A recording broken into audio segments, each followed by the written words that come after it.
Dans la zone de transition, l'athlète doit utiliser l'espace qui lui a été assigné. Sur le support à vélo, ça correspond à un espace qui fait environ 75 cm de large. Normalement, on accroche le devant de la selle par-dessus la barre horizontale de façon à ce que la roue pointe vers le centre du couloir de transition. Au retour du vélo, il faut accrocher son vélo au même endroit.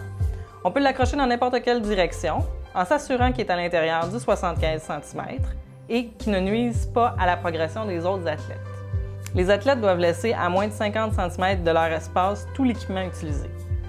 On parle des souliers de vélo, les lunettes, le casque, tous les équipements qui ont rapport au vélo peuvent déjà être placés sur le vélo. Seul l'équipement qui sera utilisé au cours de la compétition peut entrer dans la zone de transition. Pas de chaise, pas de glacière, pas de parasol. De toute façon, ces items ne pourront pas entrer dans la zone de transition, ils vont vous être refusés à l'entrée. Quelque chose qu'on voit très souvent dans la zone de transition, c'est des tentatives de marquage de position. Eh bien, c'est interdit de marquer sa position dans la zone de transition parce que ça vous donne un avantage sur les autres compétiteurs.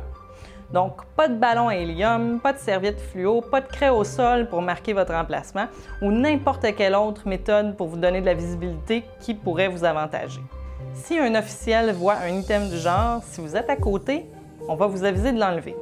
Si vous n'êtes pas là, on va l'enlever sans préavis. Donc, vous pourriez avoir de la difficulté à retrouver votre matériel.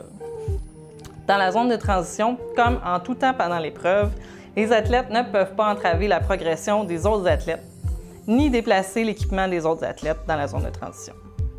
Il n'est évidemment pas permis de pédaler dans la zone de transition. Les athlètes ne doivent monter sur leur vélo qu'après la ligne d'embarquement. Donc, pendant qu'il est dans la zone de transition, l'athlète doit marcher ou courir à côté de son vélo.